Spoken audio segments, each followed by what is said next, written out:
हाँ जी, आपने ये मुझे डिटेल भेजी है। पूजा इनका नाम है और इसकी इस डिटेल के हिसाब से इनकी कुंडली बनी है मिथुन लगन की। राशि तुला है और ये कुंडली इसकी देखो जी यहाँ पे मैंने बना रखी है। आपने इनके जो सवाल लिखे भेजे हैं कि आपकी भाई की पत्नी है और आपके भाई की डेथ हो चुकी है। अभी आपके मतलब परिवार के साथ नहीं रहती, अपने घर पे रहती है। इसके दो बच्चे हैं। आपके जो सवाल है कि बच्चे आपके पास आएंगे जना, इसी के पास रहेंगे, इसका दूसरा विवाह होगा या नहीं। और बाकी चलो पूरा मैं कुंडली अभी कुंडली देखूंगा कुंडली कैसी है। और ये देखेंगे इसकी जो इसके मतलब इसका पति की डेथ हुई है वो कारण क्या था, इसकी कुंडली में क्या दोष है। अब जैसे आपने क्योंकि देखो जी पहले कई कुंडली मेरे से बनवाई है, मैंने बताया है कि जो कुंडली होती है इसमें 12 घर होते हैं। 12 घर यहाँ पे मैंने लिख रखे हैं। एक बार मैं दोबारा थोड़ा सा बता देता हूँ। ये जो एक है ये है पहला घर। और इस पहले घर से इस जातिका का शरीर देखा जाएगा, इसकी हेल्थ, स्वभाव, रंग रूप, पर्सनैलिटी। दूसरा इसके धन जोड़ने का घर है। तीसरा छोटे भाई बहन। चौथा माता, मकान, वाहन। पाँचवें इसके बच्चों का है।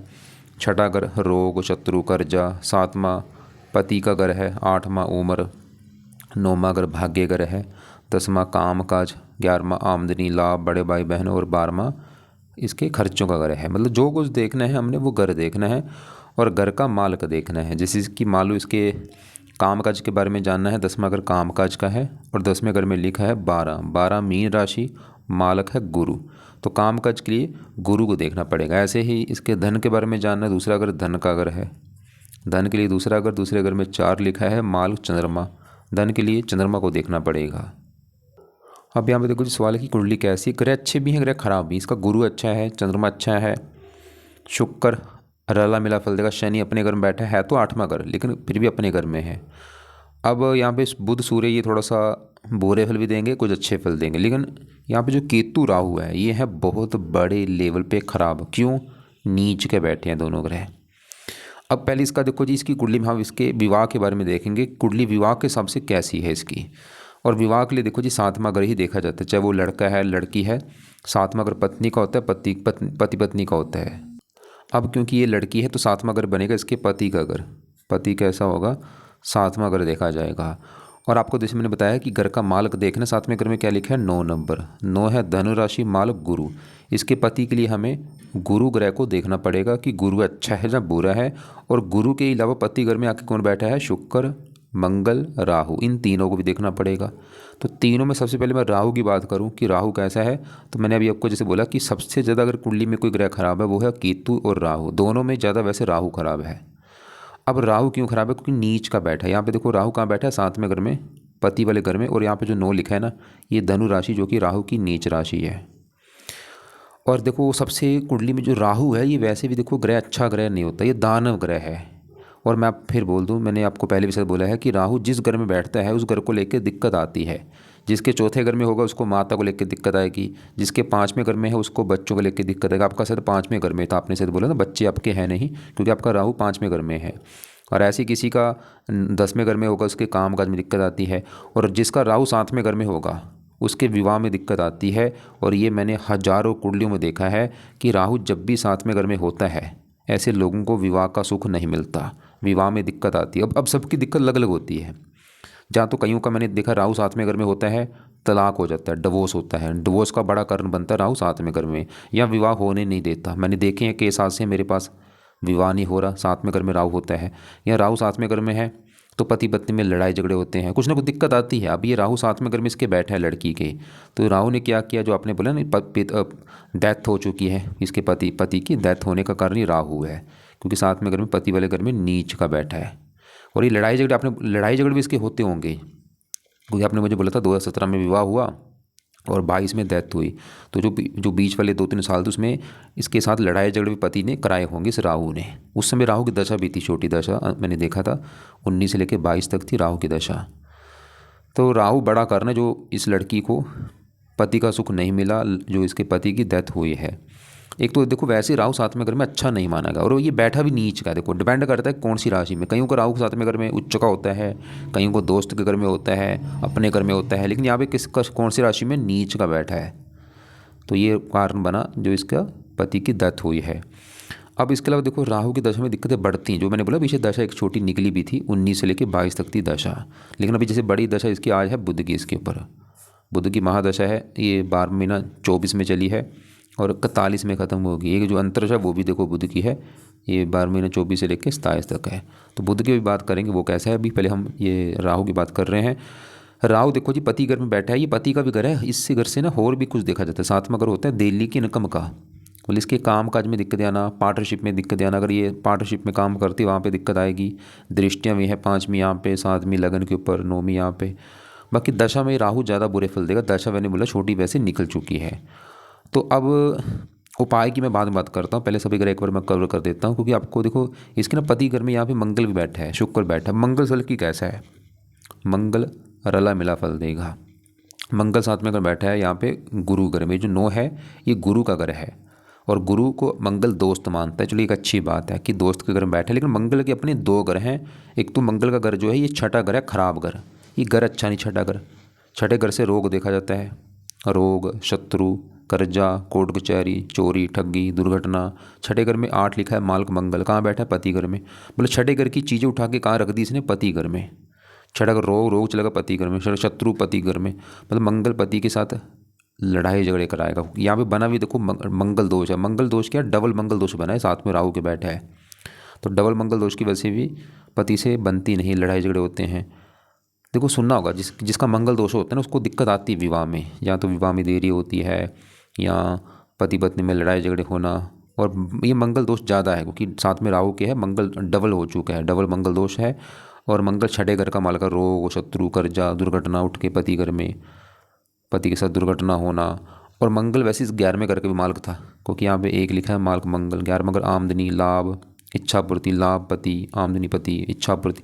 मतलब मंगल वैसे ही घर की पति आने के बाद कुछ लाभ होना, इनकम बढ़ना, उससे कुछ धन मिलना, ऐसा भी होगा।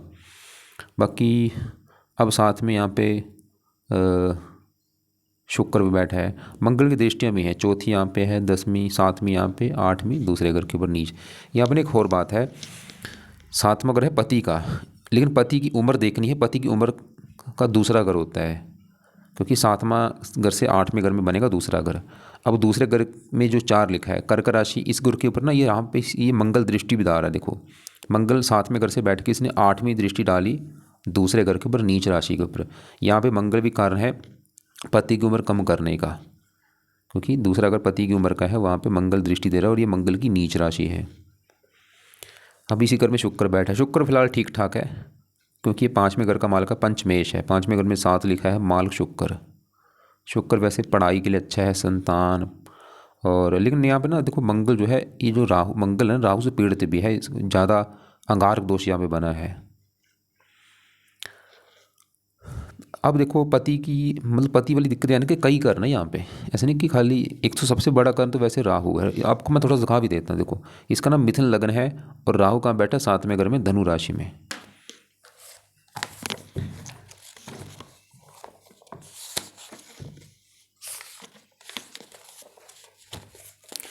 मिथुन लग्न है, राहु बैठा 7वें घर में धनु राशि में।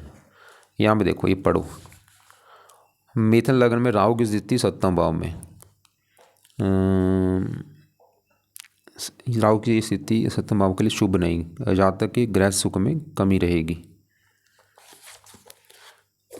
मैं फिर बोल रहा हूँ ये फार्मूला है, आप भी चाहे नोट कर लें, जिसके भी 7वें घर में राहु होगा ना उसको विवाह में दिक्कत आनी है। वैसे सबकी दिक्कत अलग अलग होती है, इसलिए कि सबकी पति की डेथ होगी नहीं, किसी का वैसे ज़्यादा मैंने देखा राहु ना 7वें घर में डिवोर्स कराता है, तलाक का कारण बनता है। पहले विवाह में सुख मिलने नहीं देता राहु। अब इसके भी पहले विवाह में दिक्कत आई है, इसको ना दूसरा वैसे विवाह का सुख मिल जाएगा। अगर ये लड़की दूसरा विवाह करेगी ना उसको उसका सुख इसको मिल जाएगा विवाह का। तो अब देखो अब पति का घर जो दोबारा समझो, 7वां घर था पति का घर और 7वें घर में 9 लिखा है मालक। मैंने बोला था गुरु को भी देखना पड़ेगा पति के लिए। गुरु वैसे इसका अच्छा है क्योंकि ये बैठा है तीसरे घर में, घर भी ठीक है जहाँ ये बैठा है। और वहाँ पर जो 5 लिखा है सूर्य घर में बैठा था, सूर्य को दोस्त मानता है। और 7वें घर से बैठा है 9वें घर में और यहाँ से अपने घर को 5वीं दृष्टि से 7वें घर को देख भी रहा है। गुरु तो ये दिखा रहा था कि भाई पति का सुख अच्छा मिलेगा, पति के लिए अच्छा है, पति आने के बाद इसको फायदा होगा, भाग्य साथ देगा। मतलब गुरु ने दिक्कत नहीं दी, तो इसके विवाह में दोबारा समझो, इसके विवाह के लिए हमें कम से कम 4 ग्रह देखने पड़ेंगे, क्योंकि पति वाले घर में 3 ग्रह बैठे, तीनों को देखना पड़ेगा। और पति वाले घर का मालिक गुरु, तो गुरु तो अभी अभी नहीं देखा, वो तो अच्छा है, चलो ठीक है। और पति वाले घर में शुक्र बैठा, वो भी ठीक ठाक है। लेकिन पति घर में जो राहु बैठा है, सबसे बड़ा कारण ये है जो इसके विवाह में दिक्कत आई है, राहु। और दूसरा कारण मंगल। तो ये राहु मंगल ने इसको विवाह में दिक्कत पैदा की है, ये आप लिख लो, समझ लो, ताकि आगे भी अगर ये जातिका विवाह करती है तो ये इनके उपाय जरूर करें। उपाय अभी आपको मैं बाद में बताता हूँ। अब इसके देखो बात करता हूँ यहाँ पे मैं केतु की, ये भी इसका खराब है। देखो 7वां घर है पति वाला घर, 5वां इस लड़की के बच्चों का घर है, चौथा इसकी माता, तीसरा छोटे भाई बहन। अभी जो पहला घर है ये इस लड़की का घर है। ये लड़की कैसी होगी, इसका शरीर कैसा होगा, स्वभाव, रंग रूप, पर्सनैलिटी, इस पहले घर से देखा जाएगा। और पहले घर में क्या लिखा है, 3। मालक इसका बुध देखना पड़ेगा, ये बुध जो है कि बुध कैसा है। और बुध के अलावा पहले घर में बैठा है केतु आके, तो केतु को भी देखना है। अब केतु पहले घर में यहाँ पे जो 3 लिखा है नीच का बैठा है भाई, ये भी गड़बड़ हो चुकी है। जैसे राहु पति वाले घर को ख़राब कर रहा है कि पति बीमार होगा या पति से लड़ाई झगड़े होना या पति का सुख ना मिलना, ऐसे केतु पहले घर में बैठे इस लड़की के ऊपर, शरीर के ऊपर, तो केतु इस लड़की को ख़राब कर देगा। मतलब केतु इसकी ना हेल्थ को ख़राब करेगा। केतु इस लड़की को मानसिक कष्ट भी होगा, शारीरिक कष्ट भी होगा। मतलब कोई ना कोई इसको बीमारी लगना, हेल्थ में दिक्कत आना और मानसिक चिंता बोझ रहा होगी। खासकर केतु की दशा में दिक्कतें बढ़ेंगी इसकी। और जैसे जब भी दशा इसकी आएगी ना केतु की छोटी बड़ी, आपको मैं दशा ना ऐसे करूँगा, चार्ट आपको मैं भेज दूँ, उसमें आप देख लेना। जैसे थोड़ा सा मैं दिखा देता हूँ। केतु की दशा ये आगे चलेगी, 41 से लेके 48 तक है। इसमें हेल्थ में दिक्कत बढ़ेगी इसकी। ऐसा नहीं आज नहीं, आज भी दे रहा होगा, आज थोड़ी सी दे रहा होगा, लेकिन दशा में असर इसका बढ़ जाएगा। मतलब केतु पहले कर्म में बैठ के हेल्थ में दिक्कत आना, और भी चिंता परेशानियाँ, ये बैठा भी राहु के नक्षत्र में है। और इसको थोड़ा सा क्रोधी बनाएगा, जिद्दी बनाएगा। अपने से तो बोला भी था, पति भाई में इसका लड़ाई झगड़े होते थे, क्योंकि केतु शरीर के ऊपर बैठा है इसके। और यहाँ पे एक और बात है, देखो जिसकी दशा बुध की, सवाल की बुध कैसे है। बुध इसका देखो 8वें घर बैठा है, ये अच्छी बात नहीं है। ये घर अच्छा नहीं, 8वां घर खराब घर है। आयु, मृत्यु, कष्ट, लंबी बीमारी, दुर्घटना, गुप्त रोग, ऐसी चीज़ें 8वें घर से देखते हैं। अब पहले बुध की बात करूँ। बुध एक तो बैठा 8वें घर में, अस्त भी है, डिग्री भी कम है, लेकिन बड़ा कारण है, नेगेटिव पॉइंट जो है ये 8वें घर में बैठा है, खराब घर में। तो बुध अब सवाल की अच्छा है या बुरा, भाई बुध बुरे फल ज़्यादा देगा, क्योंकि खराब घर में बैठा है। क्या बुरे फल देगा, बुध है 2 घरों का मालिक, उन 2 घरों को लेकर इस लड़की को दिक्कत आएगी। एक तो बुध का घर है ये चौथा घर, क्योंकि चौथे घर में देखो 6 लिखा है, 6 कन्या राशि, मालिक बुध। और चौथा घर इस लड़की की माता का घर है। माता कैसी होगी, मकान इसका कैसा होगा, गाड़ी, भूमि, संपत्ति, नौकर चाकर, चौथा घर। चौथे घर में 6 लिखा, मालिक बुध, और ये बैठा है 8वें घर में। तो बुध इस लड़की को ना, जो इस लड़की की जो माता है ना, माता संबंधी चिंता भी होगी इसको, माता बीमार होना, माता से लड़ाई झगड़े होना। और इसका जो घर होगा, घर को लेकर दिक्कत आना, गाड़ी, भूमि, संपत्ति, भूमि, प्रॉपर्टी, जमीन, जायदाद, इन संबंधी कोई चिंता परेशानी इसको होगी अभी बुध की दशा में। और बुध इस पहले घर का भी मालिक है, क्योंकि पहला घर आपको मैंने बोला इसका शरीर है, हेल्थ कैसी रहेगी, स्वभाव कैसा होगा। और पहले घर में 3 लिखा है, मालिक बुध, और वो बैठा 8वें घर में, बीमारी घर में, शरीर बीमारी। तो बुध इस जातक को बीमार भी करेगा भी, हेल्थ में दिक्कतें आना, जैसे कोई त्वचा संबंधी दिक्कत आना या कोई और इसको ना बुध का रोग भी होगा। तो ये जाति जो लड़की है ना, इसको बुध का रोग कोई हो सकता है, खासकर त्वचा संबंधी, चर्म रोग। जरूरी नहीं यही रोग हो, या और कोई रोग इसको बुध का हो सकता है। तो बुध को हेल्थ में दिक्कत देगा। चौथे घर को लेके माता, मकान, गाड़ी, भूमि, संपत्ति, इन संबंधी कुछ चिंता परेशानी होना। लेकिन बुध ना इस एक शर्त पे अच्छे फल दे सकता है, वो है अगर ये लड़की जन्मभूमि से दूर जाती है, जहाँ पे ये रहती है, जो जहाँ पे इसका जन्म हुआ है। जैसे आपने लिखा है इसका जन्म हो दिल्ली में, अगर ये लड़की दिल्ली से दूर जाती है, दिल्ली से दूर मतलब जहाँ तो कोई दूसरी कंट्री, दूसरा देश, या दिल्ली से और मतलब दूर जाए कहीं, फिर इसको फ़ायदा होगा भाई। बाकी मतलब आज ही ना बुध के उपाय जातका जरूर करें, क्योंकि आपने तो बोला था आपके परिवार के साथ तो रहती नहीं, दूर है। फिर भी अगर आपका देखो कभी इससे बातचीत हो तो बुध के इसको उपाय बोल देना करने के लिए, जिसमें से एक तो है ये बुध कवच का पाठ पढ़े ताकि हेल्थ अच्छी रहे, बुध स्तोत्र का पाठ पढ़े। और बुध के देवता हैं गणेश जी की पूजा उपासना करनी है इसने। हो सके बुधवार का व्रत रख ले, कथा आरती, ऐसे उपाय करने हैं। बुध का मंत्र भी कर सकती है जात का, कम से कम 1 2 माला। ये बुध के उपाय हैं। क्या क्या बोला मैंने, दोबारा लिख लो। बुध कवच का पाठ है, छोटा सा पाठ है, 2 मिनट का पाठ है। ये जात का ये पाठ चाहे पढ़ा करे चाहे सुना करे, चाहे सुबह शाम या एक टाइम इसको निकालना है पढ़ने के लिए, या सुन ले चाहे, और ऐसे बुद्ध स्रोत के पाठ को भी। तो ये दोनों पाठ रोजाना हो सके सुबह शाम या एक टाइम निकाल के पढ़ा करे या सुना करे। गणेश जी इसके देवता हैं, गणेश जी के पाठ पढ़े, गणेश जी का मंत्र जाना शुरू कर दे, और बुद्ध का हो सके मंत्र भी कर ले। मंत्र है ओम बूम बुद्धाय नमः। अब क्योंकि जो विवाह में दिक्कत दी है वो राहु ने है, तो अब सवाल कि भाई राहु के लिए क्या किया जाए ताकि आगे अगर ये जाति का विवाह करेगी तो इसको ऐसी कोई दिक्कत ना हो। वैसे तो मैंने बोला राहु दूसरे विवाह में सुख दे देता है, फिर भी भाई राहु के भाई ये जात का जरूर करे। जिसमें से एक तो है राहु कवच का पाठ, दूसरा है राहु स्तोत्र का पाठ, तीसरा है राहु का दान इस जातिका ने करना है, चौथा है जितना हो सकता है ये धार्मिक बने, धर्म को फॉलो करे, पाठ पूजा करे। अब ये जो राहु के पाठ मैंने बोले हैं ये शाम को या रात को पढ़ने हैं या सुनने हैं, और दान कई प्रकार के दान हैं, जो दान सही लगे वो कर दिया करे। और यहाँ पे देखो जी मंगल, क्योंकि यहाँ पे बना था मंगल दोष, तो मंगल दोष के लिए सबसे जो बेस्ट है वो है हनुमान जी की पूजा उपासना, और दूसरा मंगल का दान।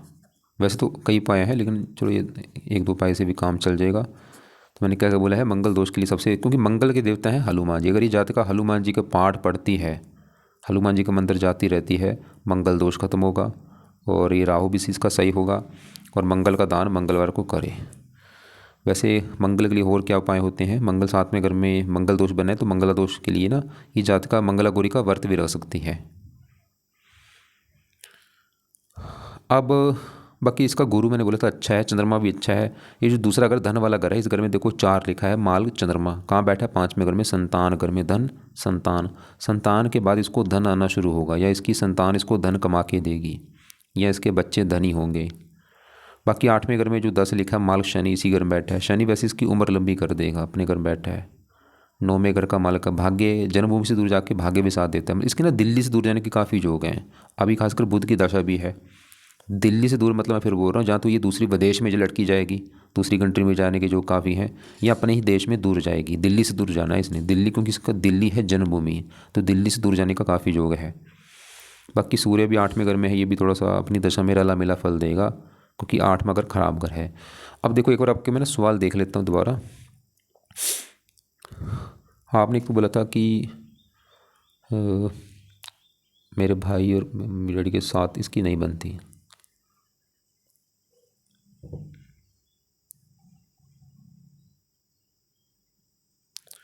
बच्चे में देखो सभी चीज़ें ना बता पानी मुश्किल होती है, जैसे कि लड़की दूसरी शादी करेगी, इसकी दूसरी शादी हो सकती है या नहीं, ये बता पाना मुश्किल है। लेकिन अगर दूसरी शादी करती काफ़ी चांस है उसमें सुख मिल जाएगा। क्या लड़की मेरे माता पिता के पास वापस आकर रह सकती है, ये बता पाना मुश्किल है। कि कहाँ रहेगी, वापस आएगी या नहीं, ये बता पाना मुश्किल है। प्रॉपर्टी में हिस्सा मांग सकती है या नहीं, ये भी बता पाना मुश्किल है। पालन पोषण कर सकती है या नहीं। बच्चों का सुख तो ठीक है, 5वें घर का मतलब शुक्र भी ठीक है, शुभ चंद्रमा बैठा है, शनि दृष्टि दे रहा है इस घर के ऊपर, उच्च राशि है, बच्चों के हिसाब से तो ठीक है। क्या मेरे भाई की डेथ के पीछे इसका कोई ग्रह भारी था, क्योंकि देखो बिल्कुल दिख रहा है कि इसके विवाह में दिक्कत आने के कारण थे। इसकी ज़िंदगी में शादी का सुख है या नहीं, देखो आगे अब भगवान के हाथ में है। वैसे मैंने बोला चांस कम ही है कि मतलब विवाह का सुख मिल जाएगा अगर करती है, फिर भी डिसाइड होगा जिसके साथ इसका विवाह होगा वो लड़की कुंडली कैसी होगी। हाँ आपने बोला 10वें नंबर वाला सवाल है, इस लड़की को अपने घर वापस लेकर मम्मी पापा के साथ रखना सेफ़ है। देखो रख सकते हो, बिल्कुल अच्छी बात है, क्योंकि देखो इसके कई फ़ायदे हैं। एक तो जैसे मैंने बोला बच्चे आपके पास आ जाएंगे, दादी दादा के पास बच्चे आ जाएंगे, और भी इसका भी जो जीवन है देखो वो भी चलो वहीं पे आ जाएगी। और एक बात अब आपको कुछ समझाना चाहता हूँ, समझ लो मेरी बात, ध्यान से समझो। आप इस सवाल है कि इसके विवाह में दिक्कत क्यों आई है, पहला सवाल ये है। उसका जो बड़ा कारण है कि इस लड़की ने पिछले जन्म में किसी के विवाह में दिक्कत पैदा की है, उसकी वजह से इस जन्म में इसको विवाह का सुख नहीं मिल रहा। और ये दिक्कत इस लड़की ने अकेले नहीं की, जो आपका भाई था ना, दोनों ने मिलके पिछले जन्म में किसी के विवाह में दिक्कत पैदा की है भाई। इसकी वजह से ना इन दोनों का अभी ये दोनों पति पत्नी बने इस जन्म में, और इनको वो वही दिक्कत आई सेम जो पिछले जन्म में इन्होंने की है। मतलब एक मेरी बात समझ लो, जो आजकल लोगों को पता नहीं है, क्या नहीं पता है कि हमारा जो जीवन है कर्मों के हिसाब से चलता है, कर्म सिद्धांत लागू होते हैं। बंदे ने जो किया है उसको भोगना पड़ेगा। अच्छा कर्म किया है अच्छा जरूर होगा उसके साथ, अगर बुरा कर रहा है बुरा जरूर होगा भाई। तो आप भी अपने परिवार को बोलो किसी का कभी बुरा ना ही करना है, ना करो, क्योंकि भोगना पड़ेगा, चाहे इस जन्म में भोगना पड़ेगा चाहे अगले जन्म में भोगना पड़ेगा। अभी लड़की ने पिछले जन्म में किसी विवाह में दिक्कत पैदा की है, अब वही कारण बना इसको इस जन्म में विवाह का सुख नहीं मिला। और जो आपके इसका भाई था ना आपका, जो वो दोनों ने मिलकर दिक्कत पैदा की है, क्योंकि राहु जब भी साथ में कर्म में होता है विवाह में दिक्कत आती है। राहु देखो, राहु इसका वो नहीं है कि इसका राहु दुश्मन है इसकी वजह से राहु ने इसको विवाह में दिक्कत नहीं है। राहु तो अपना बस फर्ज निभा रहा है, क्योंकि इस लड़के ने दिक्कत पैदा की, अब इस जन्म में इसको विवाह में दिक्कत राहु ने कर दी, क्योंकि ये भगवान की दीन है। तो इसलिए भाई किसी को दोष मत दो कि उसने वो लड़की ऐसी है वो लड़का ऐसा है वो हो गया, नहीं भाई, हम जो कर्म कर रहे हैं भोगना पड़ रहा है। तो इस लड़की का कोई कसूर नहीं है। हाँ, पिछले जन्म में इसने दिक्कत की है तो अभी इस जन्म में इसको वो दिक्कत आई है। तो भाई ऐसे मतलब ठीक है, लड़की को वापस लेके आओ अपने घर में रखो, कोई बात नहीं। और बाकी जितना हो सकता है पाठ पूजा ये लड़की से करवाए जाएं। इसको बोलो जितना हो सकता है पाठ पूजा करो, नाम जप करो, भजन कीर्तन करो, क्योंकि देखो जो भगवान का नाम होता है ना, हमारे करोड़ों पाप धुल जाते हैं पाठ पूजा करने से, नाम जप करने से। जितने मर्जी पाप हों वो सभी माफ़ हो जाते हैं, भगवान माफ़ कर देता है जो बंदा भगवान की पूजा उपासना करता है। तो उम्मीद करता आपको जो समझाया मैंने समझ आ चुका होगा क्या करना है। दोबारा बोल दूँ, लड़की को कर लेके आओ ज़रूर, अच्छी बात है, रखो साथ में। और बाकी इसको जो पाठ पूजा होंगे बुध के पाए करवाना शुरू कराओ, राहु के पाठ बोल देना, दान राहु का कराओ, और मंगल दोष के लिए हनुमान जी के पाठ करे, और भी जितना हो सकता है पाठ पूजा को करे, नाम जप करे। केतु का दान ना कुत्तों को रोटी डलवाया करो, इसका कुत्तों को रोजाना रोटी वगैरह डाला करे। राहु का गोमत कभी धारण नहीं करना, मंगल का मूंगा कभी धारण नहीं करना, कोई फालतू में रत्न धारण मत करवाना, पन्ना नहीं करना, मतलब अगर कोई रत्न पहने हैं उतार के रख दे, कोई रत्न धारण नहीं करना।